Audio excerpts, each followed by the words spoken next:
Hi everyone, Trev from Coiltek here. I'm just going to do a short video today with Gerry from Gerry's Detectors in Idaho, USA. He's a long-time prospector, been doing it for many, many years, has tried many different detectors and coil combinations out there. Certainly an experienced operator and has had some fantastic treasures found over the years. So hi Gerry, how are you? Welcome. Hey Trevor, how's things in Australia? Yeah, we're doing okay. I mean, obviously the COVID lockdown for many regions and countries around the world has just been, unprecedented, and we've been pretty fortunate in Australia that we've had relatively low cases compared to some regions, but still everyone's pretty wary, that's for sure. How about you guys? Nice and safe up there? Well, we're safe here in Idaho, but we've had some high numbers. Things are starting to get much better, and now it's just a matter of let's start grabbing our detectors and getting out there having some fun, because the last year we've been on shutdown. Yeah, that's right. There's been so many regions the same, just on shutdown. People have been itching. There's only so many times you can detect your backyard, and Yes, sir. there's not a lot in there. And if you start digging up the lawn too much, the missus might get a little bit unhappy with you. So it's a matter of just trying to be patient. We do understand that people are itching to get out there and get on their old areas where they've had detectors and coil combinations with the Equinox before. And one of the most exciting coils, I think, with this new release from the 3 coils that we've got out there now is the 15-inch round. So Gerry, how have you found the 15-inch round so far? And, what are your first initial impressions? The 15-inch round, just totally mind-blowing. Boise, where I'm at, we've had a club since the 1960s. We've had a club here in the Valley. And I've been a dealer in the Valley for 25 years. Wow. You can't find areas that haven't been hunted. It's just every park has been hunted, every school has been hunted. And I live in the oldest part of Boise. Yeah. So I know from previous experience, go on to gerrysdetectors.com, go on to my videos. I did a test years ago with this exact coil, the 15-inch, but it was called the 15-inch watt. Yes. And I put it on a MineLab Safari. In one day, 7 silvers in one day. Blew us away. Wow. Well, here's what happened recently with this coil. All right, and I got a lot of plans going on, but 3 weeks ago, a buddy called me up and he said, "Hey, let's take these NOX out and find a few silvers." And I said, "Hey, I got a new coil that I have to test." So we went to an old park here in close to town, and it's very well known. A lot of people have been there before, and we started out, and I told him my task is to find 4 or 5 silvers. I want to see how deep this coil really will go compared to the stock coil. Well, I haven't had a 5 silver day, 5 silver coins, in probably 3 or 4 years. I dug 8 in one day with this coil. And the funny thing was, I probably could have dug a couple more, but we got a little hungry, and so we headed out early. Eight silvers in one day. Totally blow you away. Wow, that's fantastic. And did you find that they were potentially deeper than you found before? How'd the coil's depth go? Because a big round coil, we're expecting some good depth out of this. What did you find on that aspect? Most certainly. This big bad boy, the big beast, there's no other coil for the Equinox that's going to get the depth of this. I'll tell you that right now. Put it in writing. There's no other coil out there as deep as this coil. I've relic hunted and I've old coin hunted, and there isn't, period. That's right, because people have sort of always asked us, where's the comparison between the 15 by 12 and the 15-inch? And Coiltek, we don't actually release documents or any firm data around, depth between this coil and that coil, because everyone's scenarios are different. Everyone's settings are a little bit different. Most and certainly. if we go out there and we say this coil can do this at this depth, and people can't replicate that because their situations are different, then obviously, you know, we're out for conjecture there. So we make sure that we let people know that this coil is a deep searching coil, but you just need to get out there and prove it. And it sounds like that you've gone out there and proved that for yourself. Oh yeah, much more deeper than the stock coil. Now, I expect that, and here's why. A typical coil depth on a lot of coils is actually the width across the coil. Correct. The 11-inch coil is 11-inch across. This is a 15-inch coil. So you've got 4 more inches, which equates to about 30%. I'm just roughing it in my head. Yeah. Now, what's 30%? Let's just say that the average Equinox user, I'm not going to say an advanced user, an average Equinox user with a stock coil is getting silvers and Indian heads and buffaloes at the 6 to 8 inches. I would expect this coil here to gain about 2, maybe 3 inches. Don't think you're going to buy this coil and start digging silvers at 14, 16, 18 inches in our soil in Idaho. Now, there's soils that I've been in the United States where we've dug silvers at 16, 18, and 20 inches with a 15-inch coil. Yeah. And it was a Coiltek coil. So, but in my soil where I'm at, I'm going to gain about 2 to 3 more inches right here. And that's all it takes. The average person uses stock coils. Yeah. So if there's 100 people out there and the average is 85% of them, they're running the stock coil. They've cleaned out most of the trash. They've cleaned out most of the modern coins, but they didn't clean out the deepest, oldest coins. That's where this coil comes in. Same detector, but a new coil makes it like it's a new detector. You know, like you said before, every inch into the ground is new ground, essentially. Every half inch, every quarter inch. Every quarter inch, that's right. So if you've detected a certain depth for so many years and something's just sitting underneath that point, and all of a sudden you've got, you know, another inch or two, you've got that whole inch or two over that whole ground you've walked ever before with that 11-inch coil, or even the 15 by 12, which is a fantastic coil from Minelab. The 15 by 12, people have loved it. But this 15 round will have that little bit better depth capability because it's, like you said before, it's not 12 inches wide, it's 15 inches. So we're getting that little bit extra magnetic field depth, because as we go broader, we get bigger magnetic field depth. Most certainly. And let me give you a prime example. 2 years ago, I was down in Nevada hunting a really favorite gold site of mine. And my staff members have been hunting this site for quite a while with the stock 11-inch coil. And I showed up down there with the 15 by 12 coil, the Minelab coil, 15 by 12. And they're like, well, what are you using that big thing for? I said, because I want to find big gold. Big gold's heavy. It's going to be deeper. About 6 hours later, in my mouth, I'm holding about a $5,000 piece of gold that I found with the 15 by 12. You don't think I'm going back with this? This is a deeper coil than that coil. Yeah. That's where we're headed. Yeah. Yeah, perfect. And that's, you know, for people, you know, like you're saying, where to use this coil is where you've found deep targets before, but maybe just haven't bottomed out.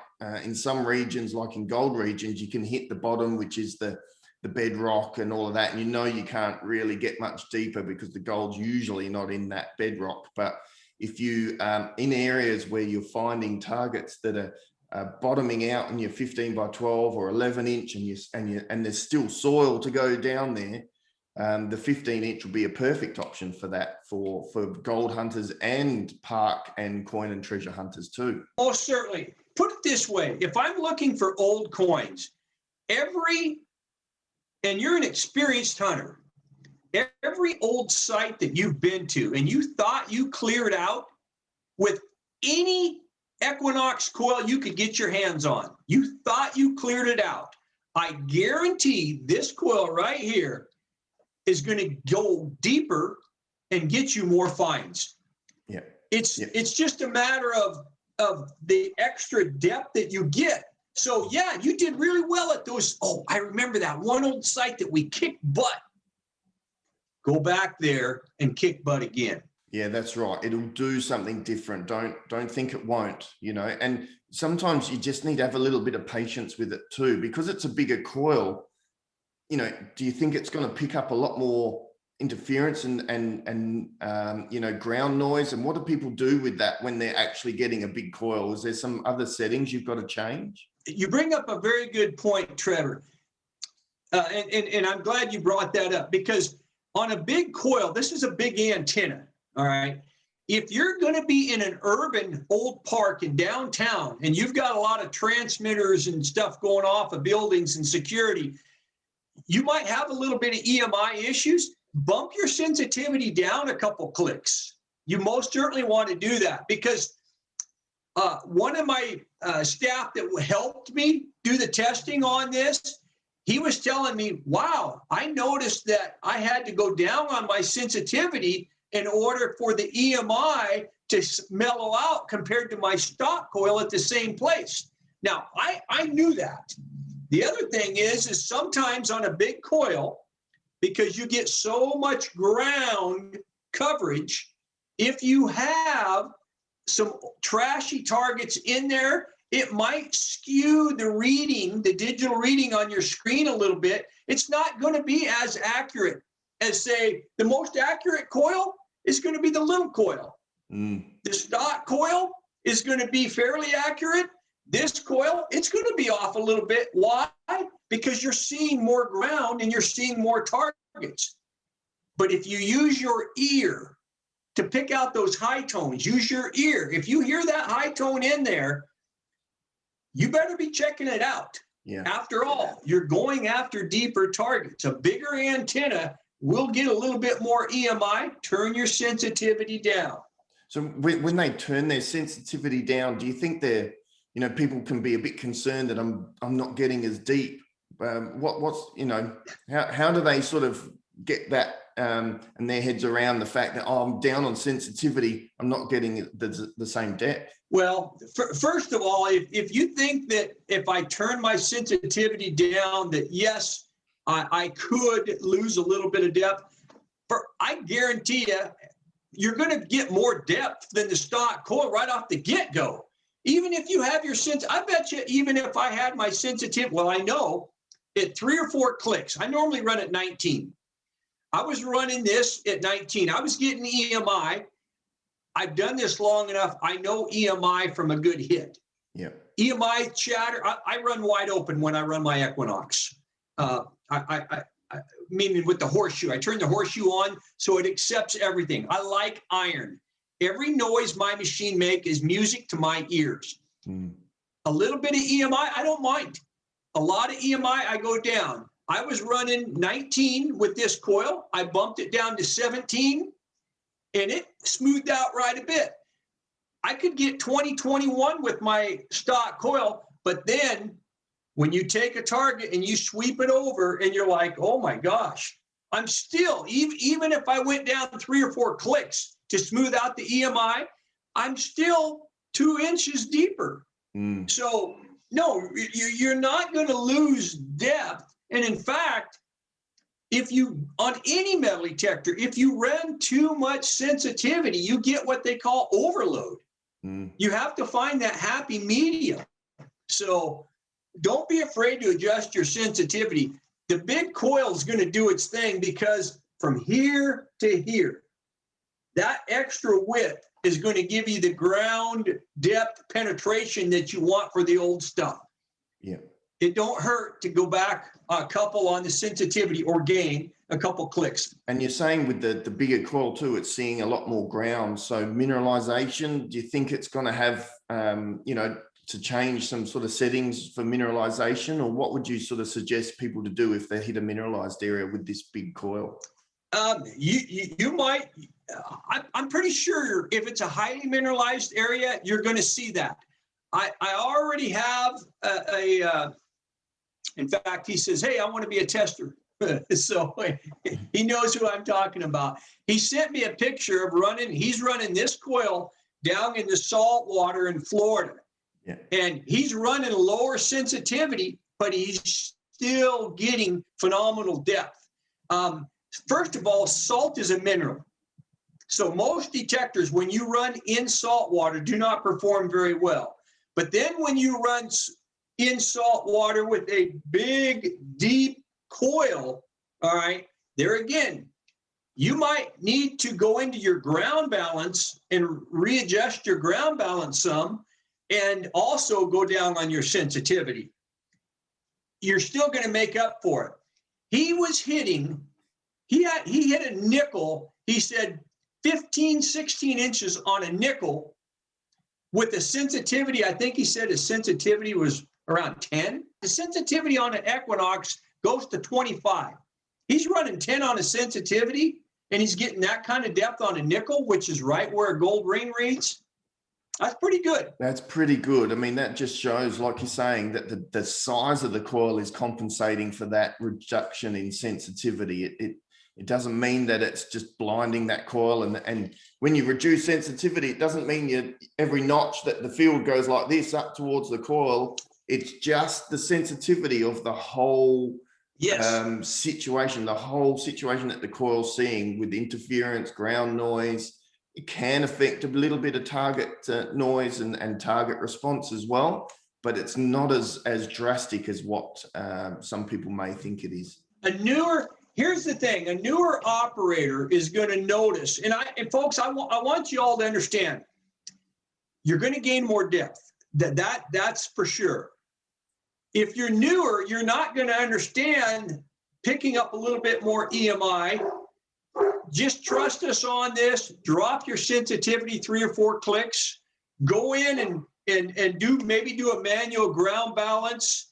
Do a frequency adjust if you have to, but don't be afraid to turn it down to make it smooth. You want a smooth operating detector. You're still going to gain that extra depth.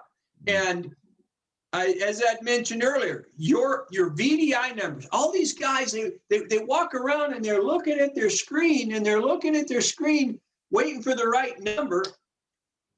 The Equinox is a fabulous detector. Use the tones, use your ears. It's music. And once you get that certain tone that you're listening for, even if you're getting a little bit of EMI, that certain tone of that target is going to come through. Yeah, because the target, when you get a good target and it's within the field of the coil, it'll be repeatable in the same spot all the time, where EMI, you can be still and it's just jumping around. So that's what we tell people, especially in the gold hunting, like GPX detectors and those ones. When you've got noise, if you're sitting still with the coil and it's not moving at all, and it's still got a noise through the threshold where it's jumping around a bit, that's more than likely external interference. So you can adjust your settings and your tune a little bit just to settle it down. That would be the same with the Equinox. If you're sitting still and the screen's still jumping around a little bit, you can reduce your sensitivity down, maybe do a bit of a noise cancel, see if you can make the machine a bit quieter. Because like Gerry said, you're listening for that tone. It's not just the screen. If you can listen in and tune in, the screen and the audio will actually give you a big benefit and help you find and retrieve those targets. So Gerry, with the larger coil then, where would you be hunting with this one? What's one of your favorite locations, or what sort of regions would you hunt with this coil? I've got 2 areas that I'm going to take off to immediately. First of all, and I've already done one of them, every site that has produced me deep old coins, I'm going to go back with this. Yeah. Every one of those sites, deep old coins, I'm going back. Now, big, deep gold, I'm going back. Nuggets, I like nuggets. And the good thing is with the Equinox, compared to my GPX 5000, my GPZ 7000, is its iron capability, iron identification capability to be exact, and even the non-ferrous capability. of identifying those targets. Again, with the ear, I use my ear. The bigger coil is going to reach down there and give me that extra depth. And I'm going to be able to go over those areas and use my ear to pinpoint that good target. I don't put to me the LCD screen, the readout is an indicator.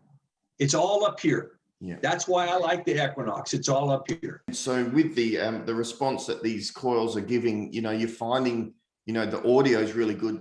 But in terms of the indicators and the numbers and the depth gauges, how have you find that? Have the coils really been hitting the same sort of numbers as what the stock coils are doing? If you're running, the more sensitivity you have on any coil, the more erratic the numbers will be. So there again, if you're a numbers person, turn your sensitivity down. Folks, you're not going to lose the depth that you think, especially you newer people.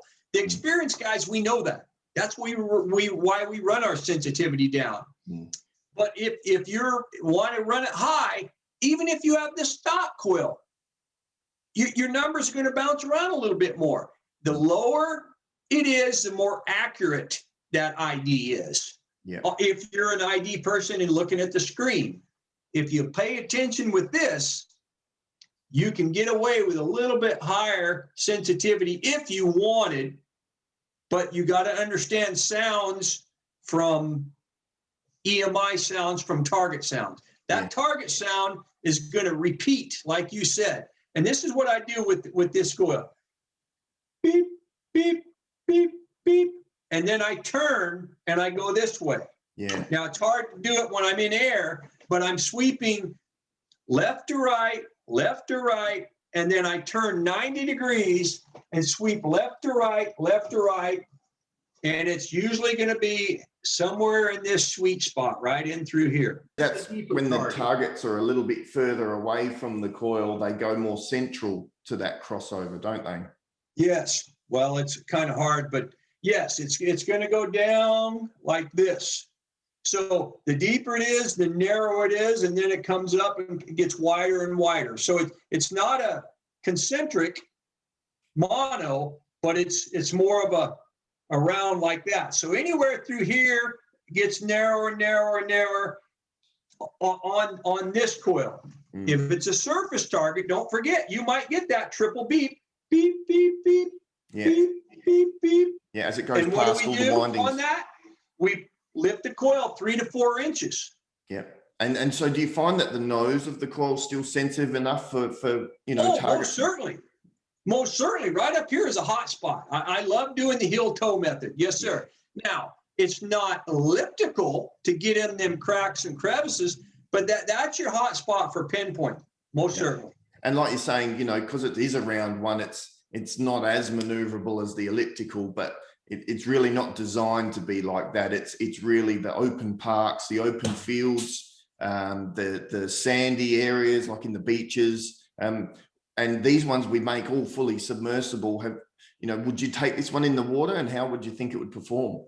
I myself probably grab, just from the experience I've had with that 14x9, I might grab the 14x9 because I'm in water that's moving me around, okay? If I'm in water that's a little more calm and it's deep, soft sand, you better be running the deepest coil you can get. Yes. Or if you're up on the beach, up in the dry sand, those rings are going to be down there deep. And the people hunt these beaches all the time. Do you want to be the same as them and use the stock coil and get the same results? Or do you want to get that layer of older coins and jewelry that's down deeper? Use this coil. And what's so nice is it actually feels lighter than it is. It really does. It feels lighter than it is. Yeah, I agree. And when we sort of, put all these coils next to each other and because it's such a big coil, it feels a lot lighter. It's not like it's a concentrated, weight to it. It's actually spread over the coil quite good. So you would find that, on the detector, how'd you find the ergonomics and the balance of everything with that coil? I actually liked it a lot. I put a good, on that day we did the park hunt, 5 hours, maybe 6 hours, and I didn't have any problem whatsoever. You guys really got this one down. Now, I knew that because you made one of these for the FBS series. Yes. And I just couldn't wait to get it. I knew what was going to happen. And the few of my customers that are getting this coil, we're already starting to see the results. Fantastic. Yeah. And you can hit Gerry McMullen Facebook page. If you search out for Gerry McMullen, he has a Facebook page where he puts a lot of the results that he finds as well, and shares other customers' finds, and also gets active on some of the forums out there as well. So you can always hit him up and ask some questions if you've got any further questions that might come up from this. Otherwise, we'll have a look on our comments section in the YouTube videos, and you can chuck a question up there and we check them out. And if there's something for Gerry, we'll highlight to Gerry, and he can jump on as well and put an answer up there. But so you're pretty excited about this 15-inch. Like you said, that the housings that we've used have been the same housings that we've used for the Explorer series, the E-Track series over the years. The 15-inch has been a very successful coil. We're hoping that it's going to do the same thing for the Equinox. So just as a bit of a wrap up with the 15-inch coil, tell us a little bit more about, where you're going to hunt this in the future, because obviously, the weather's turning good for you up there. So, what are some of the areas where you're going to hunt with this, and what's your expectations with this coil? If I was going to England right now, that coil would be in my suitcase. Yeah. 15 inches of ground coverage per sweep. The England guys are going to be eating this one up a lot. If I'm nugget hunting, these tailing piles that I do a lot, that's one of my specialties. I prefer VLF detectors that have good discriminators, and I want that extra depth over all the other people that have VLF detectors. I need that extra depth because that machine, the Equinox with this coil, has the proper ID, but I'm gaining that extra depth. 11 inches to 15 inches is a big percentage. Big gain. The other thing I mentioned is every site that I've hunted, every old yard, every old rodeo grounds, ski slopes. We've got ski slopes up here in the Northwest where we dig silver dollars at 12, 14, 16 inches. So, and also, you say that you go to the Caribbean for some hunting around there as well. I bet you're pretty excited to take this coil down to the beaches and the water hunting down there. It's surprising. I don't do Caribbean videos anymore for the simple reason that too many people are going down there. They're picking my videos apart. They're seeing where I'm hanging out. They're seeing where I'm staying. But I know where I've hunted. And yes, I go back to those same places to have a coil that's going to give me that much more depth. Where do you think these big rings hang out? As deep as they can get. That's right. As deep as that sand as they can get. I got a chance to dig a couple, and it only takes one. Gold at the price that it's at, you get a half-ounce ring, just the gold value paid for your coil, and you almost paid for your machine. And if there's a bling of diamond, you're paying for your detector, your coil, and your trip. Yeah. One good ring, and this coil's paid for. And that's what it's all about, is just getting that treasure and that reward, and also you've said you've done some ring recoveries as well. So, this coil can certainly, help those people find those lost rings. If it's a recent find and they know whereabouts it is, you can be pretty confident with this one that you can search good ground. Have you done many ring recoveries, and you expect to do a few more, I guess? See, that's the thing about metal detecting. You're out there and someone goes, oh my gosh, one of the people from the baseball team just recently lost their ring, or the soccer field or football field. Getting 4 more inches of ground coverage per sweep with this coil makes that field get over much faster. And that's what it's about. And let me tell you a trick, guys. When I do a ring recovery, I get as big coil as I can because I want as much ground coverage per sweep. But here's the key. Turn your sensitivity down. Turn it down around 5 or 6. Take a nickel and make sure you're only getting that nickel about this far, about 4 inches. Then make sure that when you sweep it flat on the ground, you're getting a beep, beep, beep, beep, beep, beep. If you're getting that triple beep, you know that that ring is right underneath. It's near the surface. You don't want to chase the single beeps that are around deep. You're trying to find something that was just lost. And so use that big coil to get that triple beep sound and that big coil to get that extra ground coverage. Yes, sir. That's a winner. Yeah, and that's a really good tip because, you know, yeah, it's freshly dropped. So it's just hiding under a leaf or a bit of grass, or could be in the top couple of inches of sand if you're out on the beach and someone comes up to you and says, you know, we've lost our wedding ring. Can you come and check it out? We think it's somewhere around here.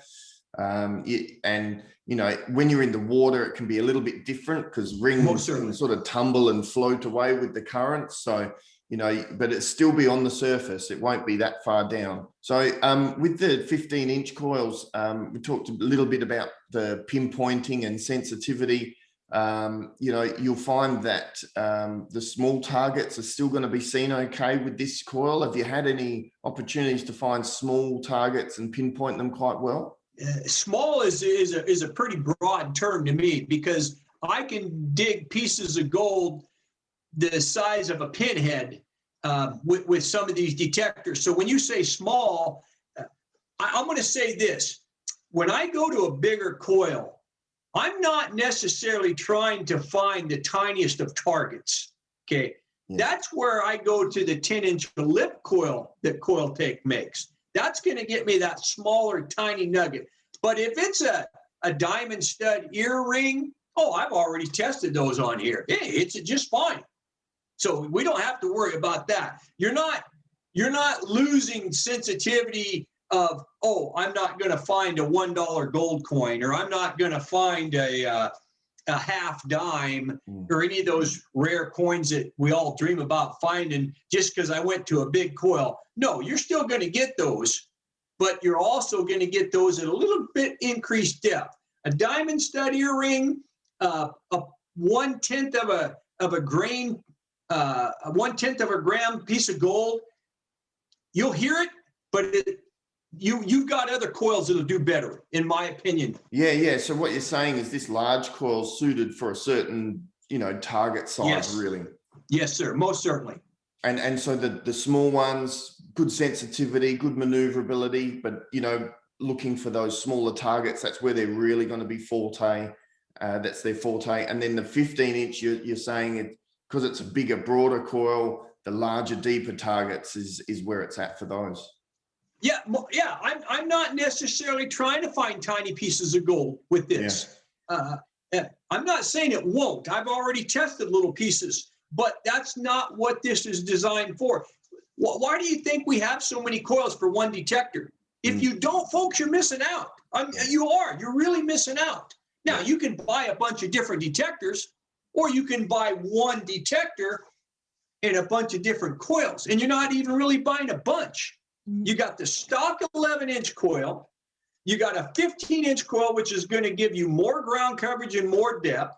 You've got the 10-inch lip coil, which is going to be ideal for tiny nuggets and extremely trashy areas. Yep. And then you've got the 14x9 coil for stubble, grasses. When I'm hunting in the water, the ocean water, and it's trying to move me around, this heavier coil is going to last in that situation. And really, that's all you need.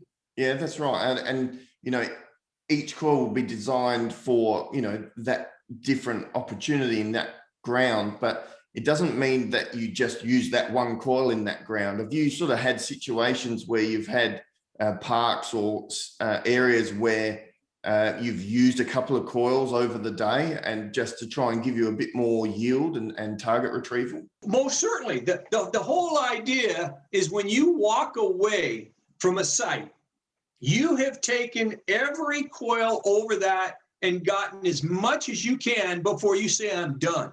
These 3 coils don't even cost as much as the detector. You get Equinox detector in the United States is $950. I'm not sure. What's it in Australia? Yeah, I think it's around the 1,200 Australian dollar mark, which is pretty much the conversion from US to Australian, around that. Yeah. So these three coils don't even add up to that. But yet these three coils are almost like making that machine do three different things that it couldn't do before. Yeah. It's a lot cheaper than buying other detectors. Well, that's right. And you don't have to learn other detectors. And, like you've said before, we concentrate on building the coils. So my lab make the coils and detectors. They do a great job. The detectors are, from my opinion, definitely the best in the world in many regions. And the coils for us, we just concentrate on the coils. We match them and make sure that they fit the detector and operate properly. But by actually just concentrating on the coils, we can actually refine them to a point where we go, right, we know the size and shape, we listen to what prospectors need and what they require. People like yourself, Gerry, say, I need this larger coil because I need to go a bit deeper, or I need a smaller coil for maneuverability. So we can actually sort of adjust those sizes, shapes, and some performance characteristics to make sure that they operate good, to turn your machine into a new machine when you put a new coil on it. You just did it just right. And one other thing I want to mention, when you order one of these coils, folks, if you order a shaft, when you put that plastic nut and bolt on there, okay, you'll never have to take it off again. Get you another shaft and get you these little clamps. I don't know if you can see these little clamps. It's these little C-clips. Yep. I don't know if you can see that. Yep. And you notice they just pop, they come right on, and they just snap on there. And I've got three of them on here. One right here, and right here. And that keeps that cord nice and straight and clean, instead of having a bunch of cord dangling around getting caught up on stuff. Yeah. That's just more noise. That's more chance of it getting tore up. That's more chance of having an issue here. Yeah. Give a little bit of slack so you got movement right there, and put three of these on that shaft and leave it. You buy another coil, buy another shaft and some more clamps. It's much easier on your coil than trying to take this plastic nut and bolt off, because sand's going to start getting in their grooves. And if it's too hot, it's going to swell, and you might accidentally crack one of these threads or strip it. Yeah, and it makes a quick changeover too. So when you do have the coils in the boot of your car or around, and you go, right, I've done with the 15-inch, I just want to sneak out a little something with the 10x5, you can just quickly change over without having to undo the bolt and rewrap it, everything. And I'm one also that likes having it straight from the coil up the shaft. There's a bit of conjecture out there, and people comment whether it needs to be curled around this way, that way, or straight. But I do like it nice and straight up the shaft, down on the lower section anyway. And yes, sir, on the lower section. Less risk of it being snagged and caught up. And like Gerry said, anytime that cable wobbles around a little bit, you can induce a little bit of noise. So exactly, we're trying to get it as quiet as possible so you can discern between bad target noise and good target noise. So any other final comments about the 15-inch, Gerry? I mean, like you said, you've experienced the 15-inch on many detectors.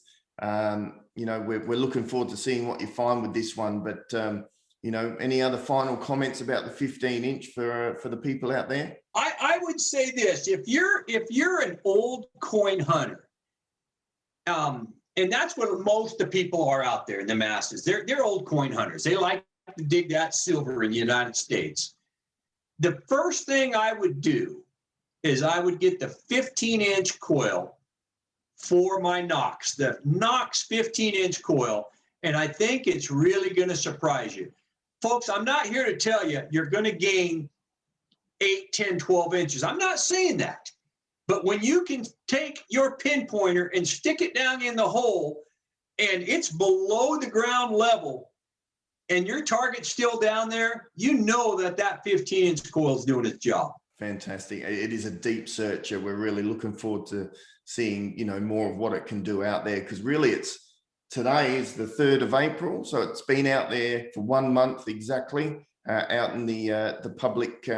We do appreciate everyone's patience because we are trying to catch up with back orders at the moment. And Gerry, you know, you have said to me that you've got plenty on order and waiting for the next delivery, which shouldn't be too far away. But when the coils are in the people's hands, we're looking forward to seeing, you know, more great finds. And from yourself, Gerry, we really do appreciate you spending some time with us, having a chat about these coils. You folks don't do much of it like we do here in the United States.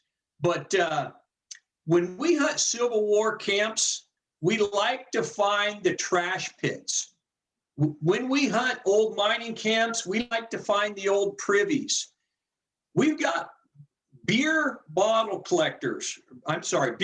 collectors that like to go up in the 1940s and 50s hunting camps and find those can dumps. Here's the good thing with this coil. When I was saying we're going to be gaining a couple extra inches on a coin, if you're trying to find a Civil War burn pit or a privy that's got rusty cans in it from 100 years ago, or an old can dump, now you're talking masses of metal. You're going to be getting 2 and 3 feet depth with this coil. I totally forgot that. If you're a Civil War relic hunter and you're wanting to find that buckle, that breastplate or cannonball, you're not going to gain 4 or 5 inches over your stock coil. You're going to gain 8, 10, 12 inches over your stock coil with this big. That's an absolutely valid point that, you know, depth is a function of the coil size, but it's also a function of the target size. The target size, and I forgot to mention that earlier. Yeah, no, that's a very valid point.